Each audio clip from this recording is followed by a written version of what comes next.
하나님의 말씀 보도록 하겠습니다. 우리 하나님의 말씀은 마태복음 5장에 있는 말씀입니다. 마태복음 5장 43절부터 48절까지 있는 말씀. 마태복음 5장 43절부터 48절까지 있는 말씀. 저와 여러분이 한 절씩 교독 드리도록 하겠습니다.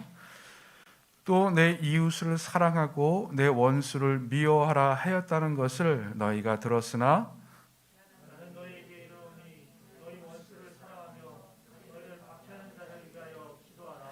이같이 한즉 하늘에 계신 너희 아버지의 아들이 되리니 이는 하나님이 그 해를 악인과 선인에게 비추시며 비를 의로운 자와 불의한 자에게 내려 주심이라. 너희가 너희를 사랑하는 자를 사랑하면 무슨 상이 있으리요? 새도 이같이 아니하느냐? 또 너희가 너희 형제들에게만 무난하면 남보다 더하는 것이 무엇이냐? 이방인들도 이같이 아니하느냐?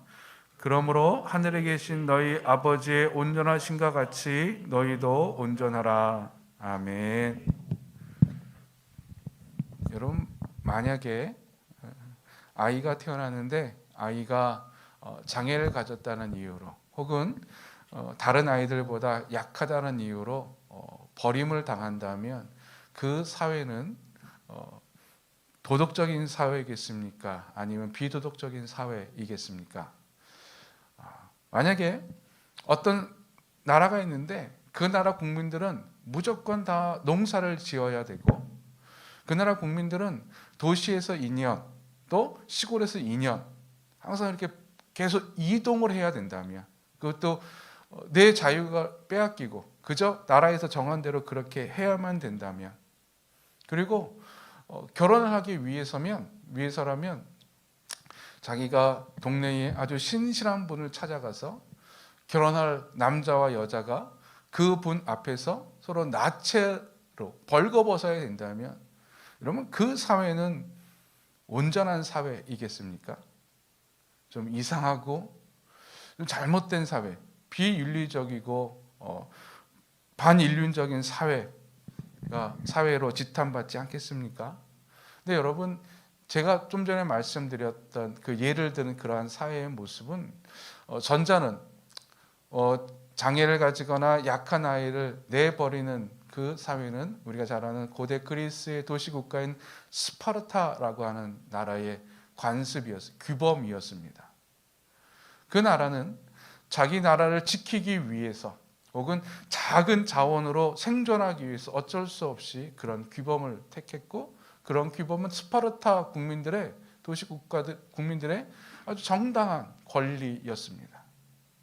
또 후자에 얘기했던 2년은 무조건 도시에 살고 2년은 무조건 시골에 살고 결혼하기 위해서 이상한 행동을 해야 되는 그 사회는요, 우리가 흔히 이상향이라고 일컫는 유토피아의 실제 모습입니다. 토머스 무어가 쓴 유토피아라는 책에 보면은 유토피아, 우리가 그리는 그냥 이상향이 그러한 나라로 그려져 있습니다. 당시에 사람들이 생각했던 가장 이상적인 국가를 이 무어라는 작가가 좀 판타지성 비슷하게 쓴 것이죠.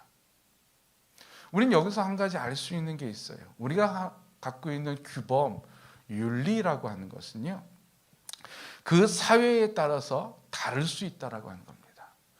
지금에야 전 세계 사람들이 그냥 공통된 윤리를 가지고, 왜냐하면 함께 어울려서 함께 살아가는 사회가 됐기 때문에 이 나라는 이런 윤리를 가지고 저 나라는 저런 규범을 가진다? 통용되지 않아요. 공통적인 규범들이 존재합니다만은 예전만 하더라도 그런 것은 존재하지 않았죠. 각 공동체마다 각 사회마다 필요한 규범들이 있었어요. 그것이 그들의 윤리였습니다. 즉 사회마다 시대마다 규범은 좀 달라진다고 하는 것이고요. 또 하나는 우리가 갖고 있는 이 규범과 윤리는 정확한 목적이 있다고 하는 거예요. 어린아이를 버리는 규범을 가졌던 스파르타는 강력한 도시국가라는 목적이 있었습니다.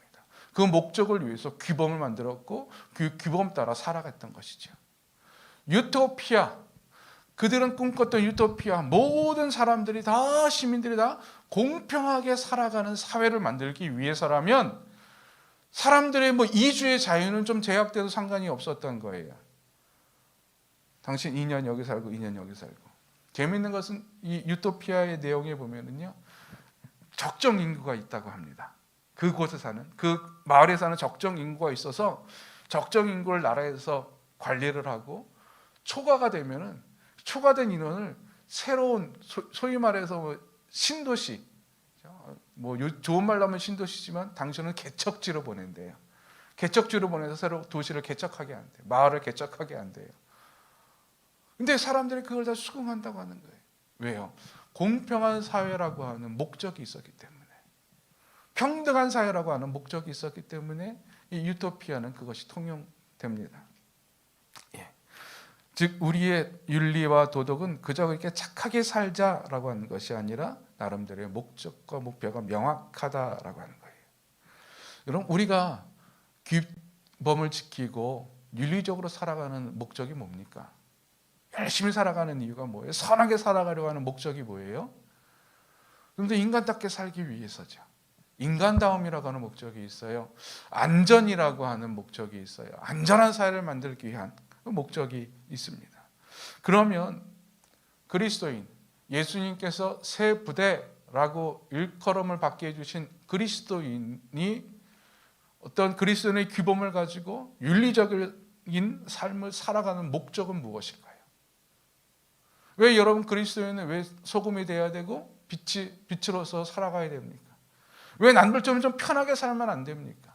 왜 좀 더 내가 좀 힘들게 살아가야 되고 좀 희생해야 되고 뭐 그렇게 살아가야 됩니까? 그 뭐 이유가, 목적이 무엇입니까? 예수님 당시에 이렇게 의롭게 살아갔던 바리새인들은요, 그렇게 의롭게 살아가고자 하는 목적이 있었습니다. 그것은 딱 한 가지예요. 의인됨, 거룩해짐입니다. 그들은 나름대로 율법의 규칙을 지키고 윤리적인 삶을 살아가면서 그것이 자신들의 공로가 되기를 원했어요. 그래서 자신들의 공로가 되어서 자신들을 구원해 줄 것, 즉 자신들이 의롭게 되는 것을 목적으로 삼았습니다. 그래서 자신들의 의로운 공로를 율법을 지킴으로 계속 쌓는 거예요. 여러분, 마치 이렇게 생각하시면 됩니다. 바리새인들이 의롭게 살아가는 그 행위가 요즘 정부에서, 나라에서, 국가에서 국민들에게 주는 그 표창 같은 거, 훈장 같은 거로 생각하면 됩니다. 여러분, 훈장을 갖고 있으면 어떻게 되는지 아십니까? 내가 어떤 개인적으로 잘못을 저질러도요, 훈장이 있으면 차감이 된대요. 이렇게 깎여진답니다. 형벌들이나 뭐 벌금들, 그런 것들이. 그런 거예요. 바리새인들이 이렇게 훈장을 차곡차곡 쌓아요. 그래서 최고 훈장을 받아서 저 사람은 진짜 의롭다라고 하는, 즉 의로움에 대한 목적을 가지고 있었습니다. 그래서 그들은요, 자신의 의인화에 집착합니다. 내가 의인만 되면 되는 거예요. 사회가 어떻게 돌아가는지 간에, 남들이 어떻게 생활하는지 간에 나만 깨끗하면 됐어요. 그래서 이들은 타인의 삶에 개입을 꺼렸습니다. 개인의 정결에 집착했고요, 그러한 삶으로 드러나는 그런 목적을 가진 사람들의 특징 중에 하나는요, 남과 비교를 해요. 왜냐하면 내가 얼마만큼 의로움을 쌓았는지, 윤리적인 삶을 살았는지는요, 자기 자신으로는 좀 평가가 안 돼요. 남과 비교해서 평가돼요. 난 저 사람보다 좀 낫구나. 그래서 비교하게 됩니다. 이게 바리새인들의 윤리적인 삶을 살아가는 목적이었습니다. 그럼 그리스도인들, 새 부대는요, 세상에 소금이 되고 빛이 되는 이유는 뭡니까? 바리새인들처럼 남들보다 잘남을 보이고 싶어서입니까? 아니면 좀 더 나은 삶을 살아가기 위해서입니까? 좀 그리스도인들은 특별하다는 것을 보여주기 위해서입니까? 아닙니다. 그리스도인들이 새 부대가 하나님의 말씀을 지키고 규범을 지키고 윤리적인 삶을 살아가는 것, 의롭게 살아가는 것, 선하게 살아가는 목적은 딱 한 가지입니다. 바로 복음을 위해서입니다. 복음을 전하기 위해서, 아직까지도 예수를 알지 못하는 사람들이 예수를 보게 되고 예수를 알게 되고 예수를 믿게 하기 위해서 내가 윤리적으로 살아가는 거예요. 내가 도덕적으로 살아가는 것입니다. 내가 소금이 되어지는 것이고 내가 빛으로 그들에게 드러나는 것입니다. 이게 우리가 윤리적인 삶을 살아가는 목적입니다. 여러분 착각해서는 안 돼요. 우리가 윤리적으로 소금에 대해서 사람들의 칭송을 받는 것, 교회가 사람들의 박수를 받는 것, 교회가 사람들부터 호감을 얻는 것, 인정을 받는 것, 야 저거 진짜 교회야 라고 인정받는 것, 그것이 목적이 아니에요. 그거는 과정에서 드러나는 여러 가지 모습들 중에 하나예요. 박수 받는 것, 구원을 전하기 위해서 우리 교회가 박수를 받아야 돼요. 복음을 전하기 위해서 사람들부터 호감을 얻어야 되는 거예요. 목적은 복음을 전하기 위해서입니다. 이런 사람들은요, 이런 목적을 가지고 있는 사람의 특징이 있는데 차별하지 않아요. 그리고 좀 더 적극적으로 들어갑니다. 왜요? 여러분 만약에 나는 의롭고 나는 깨끗하고 저 사람은 더러워, 나 구별하고 차별하게 된다면 복음을 전하지는 못해요. 그렇죠?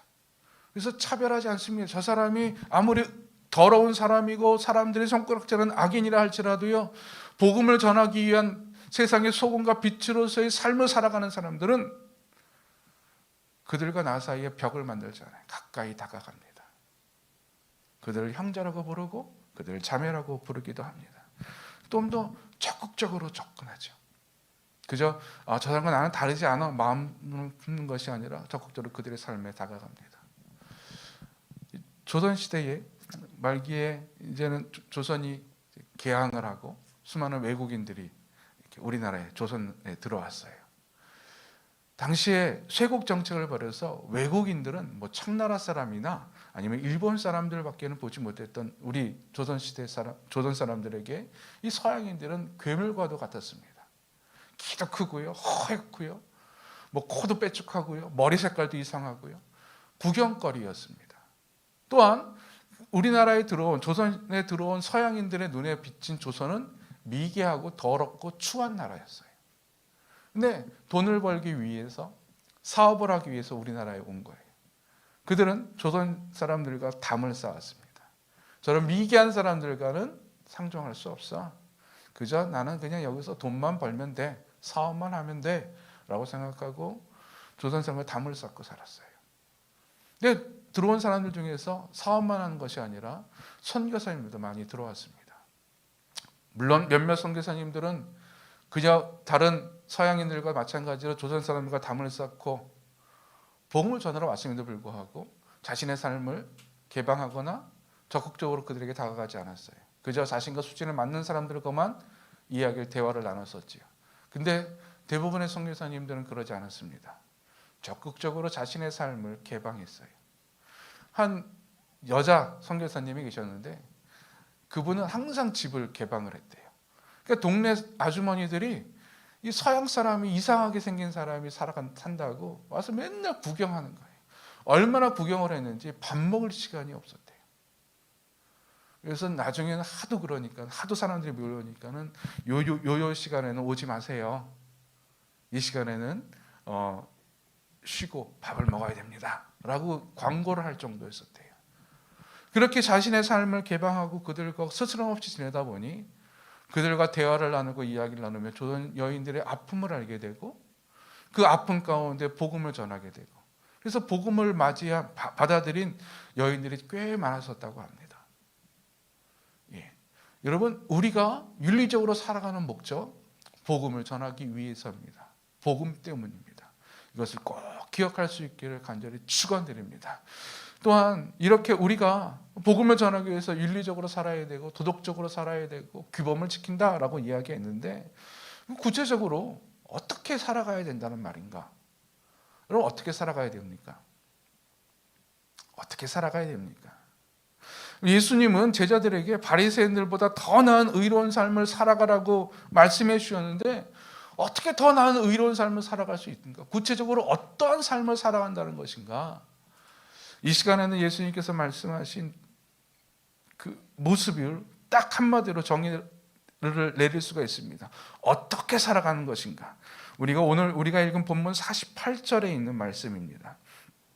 48절에 우리가 세부대로서의 윤리적인 삶을 어떻게 살아가야 되는지를 정확하게 말씀하고 있는데, 이렇게 말씀하십니다. 그러므로 하늘에 계신 너희 아버지의 온전하신가 같이 너희도 온전하라. 아멘. 온전하라. 온전하게 살아라.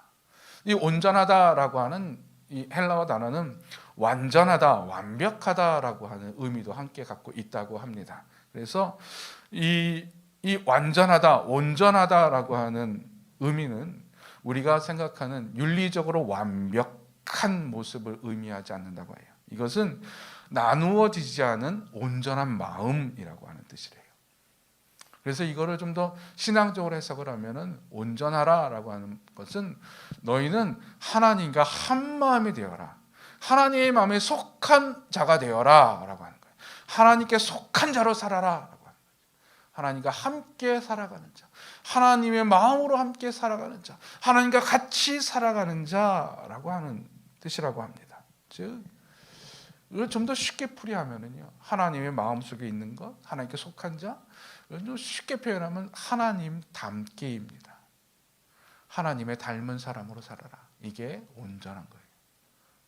그래서 여러분 복잡하게 생각할 필요 없이요. 그리스도인으로 소금처럼 빛처럼 소금으로 빛으로 어떻게 살아갈까? 궁금하면 한마디만 표현하세요.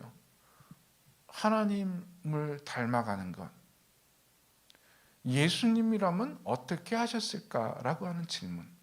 이 질문 하나로 우리의 행동에 어떤 규범들이 정해져요. 그래서 예수님은 좀 더 구체적으로 말씀해 주시는데요. 이 시간에는 두 가지의 모습을, 하나님 닮은 두 가지의 모습을 찾아보기를 원합니다. 첫 번째로는 손해보라입니다. 손해보는 것입니다. 우리는 읽진 않았지만 43절 이전에 보면은 산상보훈 중에서 아주 유명한 가르침이 있어요. 뭐냐면은 누가 내 오른뺨을 때리면 왼뺨도 갖다 대라. 누가 내 속옷을 갖고자 하면은 겉옷까지도 내어주라. 누가 오리를 같이 가자 그러면 심리를 같이 가져라 라고 이야기합니다. 손해보라라고 하는 거예요. 예, 여러분 그리스도인들은요, 세부대 윤리를 가진 사람들은 손해보는 사람입니다. 근데 우리가 종종 손해보면 살면 우리가 망하는 것 같고 우리가 끝나는 것 같고 뒤떨어지는 것 같지만 요즘 사회는 그렇지 않은 것 같아요. 그냥 나름의 손해를 보더라도 이 손해가 나중에는 큰 이익으로 돌아오기도 합니다. 얼마 전에 한 고등학생이 한 치킨회사 사장에게 쓴 손편지가 이렇게 드러나서 유포가 돼서 큰 화제를 끈 적이 있지요. 일찍이 부모님을 여의고 할머니하고 어린 동생과 함께 살던 고등학생이 있었는데 참 힘들게 살았답니다. 알바하면서 가족의 생활비도 보태고 열심히 살아가는데 작년이었대요. 코로나19가 일어나고 사회가 이제 막 폐쇄되고 막 힘들 때 알바 자리도 끊기고 진짜 힘겹게 살아가는데 어느 날 동생이 치킨 먹고 싶다고 그러더래요. 치킨 사달라고. 어린 동생이니 초등학교 다니는 동생이니 뭘 알겠습니까? 먹고 싶다는 거 이야기한 거예요. 근데 고등학생의 손에는 5,000원밖에 없었대요. 여러분 요즘에 치킨 한 마리 얼마 합니까? 보통 10,000원이 훌쩍 넘어요. 그렇죠? 뭐 싼데 12,000원, 13,000원 그럽니다. 어쩔 수 없이 5,000원 가지고 동생 손 잡고 밖으로 나왔대요. 하도 징징거려서. 그래서 동네에 있는 치킨집에 찾아가서 주인 아저씨한테 5,000원어치만 팔 수 없냐고. 그 아저씨가 안 된다 그러더래요. 바빠 죽겠는데 뭐냐고, 나가라고. 근데 몇 군데의 치킨집을 돌아다녔는데 다 퇴짜를 맞았대요. 터벅터벅 걸어가는데 맞은편에 치킨집 하나가 보이는데 자신의 손은 5,000원짜리밖에 없고 동생이 막 치킨 거리면서 짜증을 내고 그 자리를 떠나지 않더래요. 근데 갑자기 치킨집 문이 열리고 사장님이 자기들 뭐 들어오라 그래요. 치킨 먹 거냐고 들어오라고. 쭈뼛쭈뼛 그러는데 좀 들어오라고 해서 앉히고 치킨을 막 튀겨서 주더래요. 이 고등학생이 사장님 저 5,000원밖에 없는데 5,000원어치만 달라고. 줄 수 있냐고. 그러니까 사장님이 걱정 말고 먹으라고. 다 먹이고 나서 보니까는 그 학생이 보니까 메뉴를 보니까는 그 치킨집에서 가장 비싼 메뉴들이에요. 주고 뭐 콜라까지 주고 음료수까지 주고. 나중에 5,000원밖에 없고 나중에 계산하겠다 그러니 걱정하지 말라고. 내가 이거는 계산표는 영수증을 따로 챙겨 놓을 테니까 나중에 돈 내면 그때 달라고 내보내더래요. 가라 그래서 좀 잘 먹고 왔는데 동생이 어느 날은 머리가 깨끗하게 잘려져 있더래요. 그래서 복지사가 왔었냐 그러니까 아니라고. 그 치킨집만 찾아갔는데 그 사장님이 치킨도 주고 머리도 깎아줬다고. 그래서 몇 번을 그 동생은 몇 번을 왔다 갔다 한 거예요. 주인이 그 사장님이 그 동생한테 형은 쭈삐쭈삐고 부끄러워하니까 동생한테 치킨 먹고 싶으면 언제든지 오라 그랬대. 몇 번을 찾아갔었다는 거예요. 그래서 그 다음에 이 고등학생이 얼마나 자존심이 상합니까? 마음이 여리고. 그러니까 미안하니까는 동생을 못 가게 했대요. 몇 번 갔다가. 그리고 1년이 지난 즈음에 코로나19로 자영업자들이 어렵다는 소식을 듣고 이 고등학생이 용기를 내서 사장님한테 편지를 쓴 거예요. 이렇게 착한 분이 있는데 혹시 이분 항상 힘들더라도 좀 도와달라고. 사장님이 이 편지를 읽고 감동돼서 이렇게 언론에 공개를 한 거죠. 이 사장님이 그 소식이 들려지고 나중에 사장 인터뷰가 있었는데 사장님 말이 이러하대요. 이렇게 장사가 안 돼서 멍하니 밖을 내다보고 있는데 형제 둘이 이렇게 서서 동생은 찡얼찡얼대고 치킨 거리고 있는데 딱 보니까 눈치를 보니 돈이 없는 걸 알겠더래요. 그래서 그냥 장사도 안 되고 치킨 한 마리 사니까 이제 손해보자라고 하는 식으로 치킨을 줬다는 거예요. 그 종종 동생이 오면은 그 동생한테도 치킨을 이렇게 주고 그랬었대요. 나중에 이 소식이 알려지고요. 많은 누리꾼들에 의해서 누리꾼들이 이런 이야기를 했어요. 이 사장님 돈줄을 내자. 이렇게 손해보고 도와줬으니 돈줄로 혼내주자. 그래서요, 이 사람들이 참 재미있는 게 저 멀리 전라도에서 경상도에서 심지어 제주도에서도 주문 전화를 했대요. 주문을 했대요. 요즘 앱으로 결제하지 않습니까? 결제해갖고 사장님한테 여기는 제주도니까는 배달은 안 될 테니 그냥 마음만 받겠습니다. 하고 결제를 하고. 그래서 요즘도 언론에 나오는데 돈줄 나서 정신이 없답니다. 자기가 좀 손해 보더라도 이렇게 요즘 사회는요 참 선해서 나중에 이득이 되기도 해요. 그래서 손해 보는 거 그렇게 어렵다고 생각되어지지 않아요. 근데 예수님께서 말씀하신 세부대의 인류에서 손해 보는 거는 그런 손해가 아니에요. 우리가 읽진 않았지만 38절부터 42절에 있는 말씀에 보면 누가 내 오른뺨을 때려도 왼뺨까지 들어대라 라고 했는데 때린 사람이 누군지 아세요? 악한 자예요. 악한 자. 악한 자가 너에게 오른뺨을 때리면 이건 모욕을 준다는 겁니다. 너에게 모욕 주면 너를 괴롭힐 때 너는 그냥 왼뺨까지 들이대라. 누가 너 속옷을 빼앗고자 하거든, 속옷 달라 하거든, 이게 그냥 길 가는 사람이, 불쌍한 사람이 나 추우니까 당신 속옷 좀 주세요, 당신 겉옷 좀 주세요라고 이야기한 것이 아니에요. 오늘 본문에 보면은 누가 고발해서 재판 걸어서 나를 나쁘게 하려고 재판 건 거고요. 누가 보면 동일한 본문이 있는데 거기는 강도짓에서 뺏는 것을 말해요. 여러분 누가 강도가 와서 돈 달라고 하는데 돈 주고 옷 주는 사람 있습니까? 여러분 누가 여기서 오리를 같이 가자라고 할 때 억지로라는 말을 써요. 이 억지로라는 말은 어떤 의미냐면 당시에는 이스라엘이 로마의 속주였습니다. 식민지였어요. 그래서 로마 점령군들이 하는 특혜가 하나 있었는데 아무런 유대인을 불러서 자기 짐을 대신 지고 가게 할 수가 있었대요. 오리를 억지로. 이거는요 신학자들 주석학자들에 따르면 이거는 징용과 같은 거래요. 여러분 일제강점기 때 강제징용을 당했던 경험이 있는 우리 민족은요 징용이라는 말이야 치를 떱니다. 즉 다시 말해서 그냥 하는 것, 그냥 손해보는 것이 아니라 진짜 악한 자, 진짜 강도, 나를 폭력적으로 나를 억압하는 사람들에게서라도 내가 손해보며 살아라라고 하는 거예요. 악한 자에게 대항하는 건 누가 뭐라 그러지 않습니다. 강도에게 대항하는 것 잘한 일이라고 이야기합니다. 폭력적인 사람 앞에서 반항하는 것 정당방위라고 이야기합니다. 근데 예수님께서 말씀하시는 거죠. 그런 자들에게도 손해보라 라는 거예요. 이게 여러분 얼마나 어리석은 윤리입니까? 그냥 내가 아는 사람, 친한 사람, 사랑하는 사람한테 손해보는 거는 괜찮은데 나쁜 사람한테 손해보라고 하는 건 이거 얼마나 어리석은 거예요. 요즘 말로 하면은요, 호구대라는 거, 호구대라. 바보, 이상한 사람처럼, 힘이 없는 사람처럼 살라고 하는 거예요. 이것은요, 그리스도인이 힘이 없기 때문이 아닙니다. 감정이 없기 때문이 아닙니다. 왜 그러느냐? 예수님의 삶이 손해보는 삶이었기 때문에 그래요. 뺨을 때리고 옷을 빼앗고 억지로 가게 하는 것, 예수님의 십자가 사건을 말합니다. 군병들이 예수님을 붙잡고 뺨을 때리고 침을 뱉으며 조롱했어요.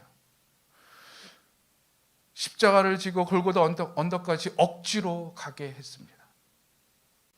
그 십자가에 못 박으면서 밑에 군병들이 예수의 옷을 빼앗아 서로 나누며 제비뽑기를 했습니다. 벌거벗김을 당하는 거죠. 그러나 예수님은 거기에 아무런 반항도 하지 아니하시고 묵묵히 그것을 다 감내하셨어요.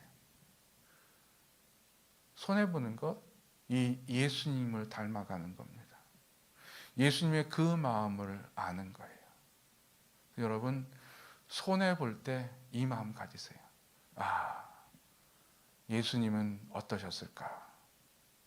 내가 이렇게 화가 나는데, 내가 이렇게 답답하는데 예수님은 이 답답함을 어떻게 견디셨을까? 손해보기 힘든 것 같으면 예수님 생각하세요. 예수님도 하셨는데. 여러분, 내가 좀 답답하더라도 힘들더라도 손해봐야 될 것이 무엇이 있습니까? 어떤 손해를 여러분 감내하고 있습니까? 작정할 수 있기를 바랍니다. 손해보자, 손해보자, 손해보자. 내가 좋아하는 사람한테만이 아니라 내가 싫어하는 사람한테도 손해보자. 두 번째, 예수님께서 구체적으로 우리에게 알려주신 모습이 있는데요, 바로 바보되라입니다. 바보되라. 우리가 읽은 본문 43절부터 보면은 사랑에 대한 교훈이 나와요. 예수님께서 말씀하세요. 너희들은 서로 이웃을 사랑하고 원수를 미워하라고 이야기했지. 원수 미워하는 거 당연하다고 이야기했지. 내가 너에게 이야기할게. 원수도 사랑해라. 아니, 단순히 사랑하는 것을 뛰어넘어 그들을 위해서 적극적으로 기도하라고 이야기합니다. 여러분, 이 원수는요, 좀 전에 제가 말씀드렸던 악한 자일 수도 있어요. 강도일 수 있어요. 나에게 폭력을 사용하는 나쁜 사람일 수 있어요. 그 사람들을 미워하는 것 당연합니다. 증오하는 것 잘못된 것이 아니에요. 이건 사람의 마음, 인지상정입니다. 근데 예수님께서 말씀하셔서 그들을 사랑하라고 이야기하시는 거예요. 여러분, 이게 뭐냐? 바보가 되라고 하는 거예요. 바보. 여러분, 바보는요, 누가 옆에서 누가 나를 때려도 그냥 히히 웃어요. 그 옆에만 있는 것으로 좋아해요. 그를 따라요. 바보처럼 살라고 이야기하십니다. 그냥 손을 내밀고 그 사람이 나에게 어떠한 행동을 했던지 간에 어떠한 말을 했던지 간에 그저 사랑하라고 말합니다. 더 적극적으로 그를 위해서 기도하라고 이야기합니다. 왜요? 이것이 하나님의 마음이기 때문에. 그래서 예수님께서 말씀하세요. 45절에 이같이 한즉 하늘에 계신 너희 아버지의 아들이 되리니 이는 하나님이 그 해를 악인과 선인에게 비추시며 비를 의로운 자와 불의한 자에게 내려주십니다. 우리 같으면 햇빛은 하나님 잘 믿는 사람, 착한 사람에게만 햇빛을 내려주고 그래도 열심히 살아가는 사람한테만 농부에게만 비를 내려주고 그냥 대충 살아가고 게으름 피우고 말썽쟁이는 비도 없어서 그냥 쫄딱 망하게 그냥 굶어 죽게 만들어져야 되는 게 이게 사회 정의 아닙니까? 공평한 것 아닙니까? 평등한 것 아닙니까? 근데 하나님은 그렇지 않다고 하는 거예요. 하나님은 악인이건 선인이건 간에 동일하게 은혜를 베풀어 주고 사랑을 베풀어 주신다고 하는 거예요. 즉 여러분, 해를 비춰주는 것, 비를 내려주는 것 하나님의 사랑입니다. 이 사랑을 동일하게 베풀어 주듯이 우리도 동일하게 어떤 사람이든지 간에 그 사람이 나의 원수를 할지라도 사랑하라고 하는 것입니다. 이 하나님의 바보 같은 사랑, 하나님의 이 적극적이고 자비를 행하는 사랑은 예수님께서 누가복음 15장에 다음과 같이 설명해 주고 있어요. 양치던 목동이 있었는데 100마리 중에서 한 마리가 도망갔어요. 길을 잃었어요. 그럼 보통 사람들은 어떻게 합니까? 99마리 잘 간수해요. 또 도망갈 수 있으니. 근데 바보 같은 사랑은요, 99마리를 들에 내버려 두고 한 마리를 찾아가는 거예요.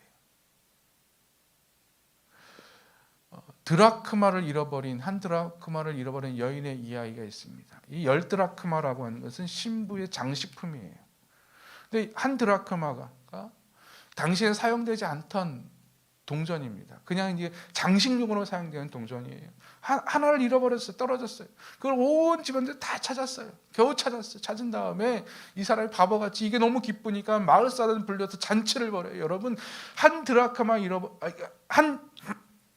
잃어버렸으면 그냥 놔두고 다른 거 새로 사도 돼요.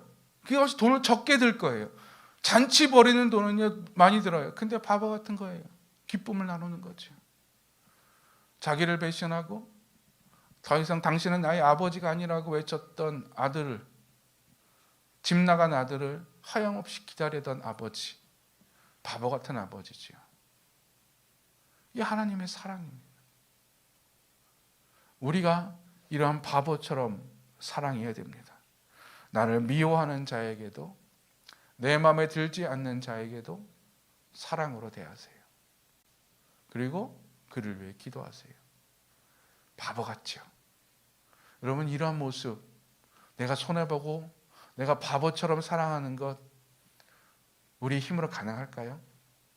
내 의지로? 내가 노력하면 될까요? 내가 규칙을 정해서 하루하루 수첩에다 적는 거예요.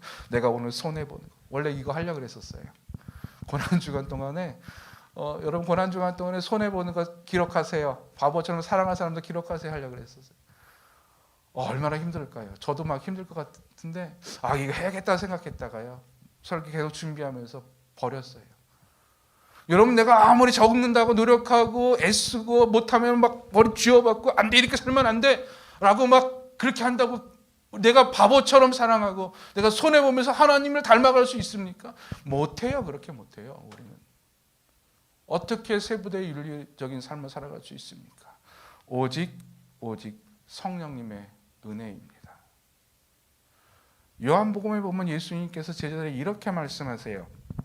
요한복음 14장에 있는 말씀인데요, 제가 요약해서 말씀드립니다. 내가 진실로 너희에게 이르노니 나를 믿는 자는 내가 하는 일을 그도 할 것이요 또한 그보다 큰 일도 하리니 이는 내가 아버지께로 감이라. 아멘. 예수님께서 말씀하시는 거예요. 나를 믿는 자는 내가 한 일도 할 거야. 즉 나처럼 세상의 빛과 소금으로 살아갈 거야. 너희들 손해볼 수 있어. 너희들 바보처럼 사랑할 수 있어. 못한다고? 아니, 할 수 있어. 아니, 이것보다 내가 한 번 더 큰 일을 할 수 있어 라고 이야기하면서 예수님께서 말씀하세요. 근데 그렇게 할 수 있는 이유는 내가 아버지께로 갑니다. 너희와 함께 있지 않고 내가 아버지께로 갔기 때문이야 라고 말합니다. 그러면서 이렇게 얘기해요. 아버지께로 가서 무슨 일을 하시느냐? 내가 아버지께 구하겠으니 그가 또 다른 보혜사를 너희에게 주사 영원토록 너희와 함께 있게 하리니. 아멘. 내가 아버지께 구하겠는데 또 다른 보혜사 성령님을 말합니다. 성령님을 내가 구하겠으니 성령님이 너희와 함께 할 것이다. 우리가 예수님처럼 일을 할 수 있는 이유는, 아니 예수님보다 더 큰 일을 할 수 있는 이유는 성령님이 우리와 함께 하기 때문이에요. 그 성령님이 우리 안에서 어떤 일을 하십니까?